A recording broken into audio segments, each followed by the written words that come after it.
акыйкат болду. 4 жылдан бeri келип атабыз. Ушенден 4 жолу чечим чыгарды бизге.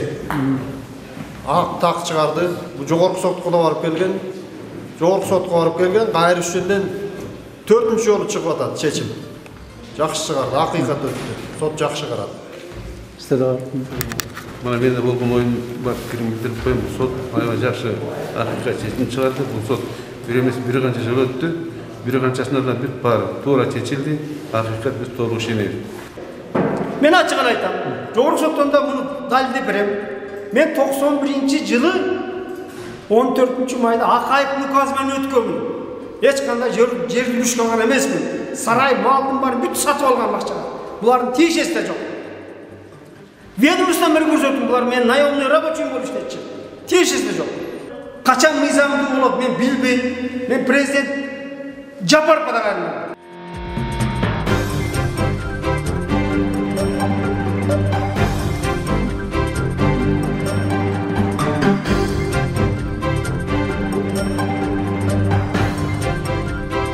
Жалпысынан ишти алып карай турган болсо, ошол бүгүнкү кабыл алынган чечим, мыйзамдуу кабыл алынган чечим болуп калды окшойт. Себеби биринчи инстанцияда биз тараптан дагы бир аз кемчиликтер кетип калган. Аны экинчи инстанцияда оңдогон мүмкүн болбой калган жана аны баягы бул трудовой иш болгондуктан аны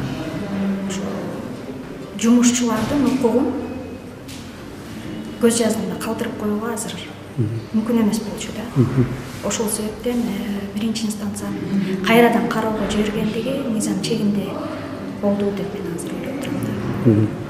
Нарын областтык соттук коллегия тарабынан каралган иште чечими субъективдүү болду деп эсептейм. Себеби биринчи инстанциядагы сотто ошо толук изилденбегендиктен, тиешелүү документте айлык акылары боюнча толук документтер өткөзүлгөндүктөн бул жагдай ачык калган. Ошону биринчи инстанцияда кайра толуктап карап, мыйзамдуу чечим кабыл алуу үчүн кайтарылганы маанилүү. Себеби бардык учурда ошо жарандар токтолууга тийиш.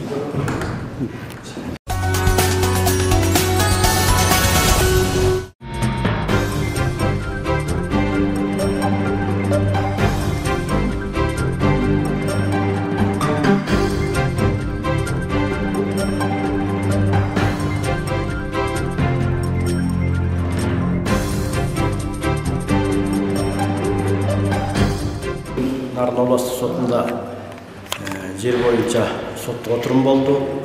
Соттук отурумда калыстык менен өткөрүштү. Себептегенде мен бул 3 гектар жерди атасынан, энесинен, баардык бир туугандардын макулдугу менен сатып алгам.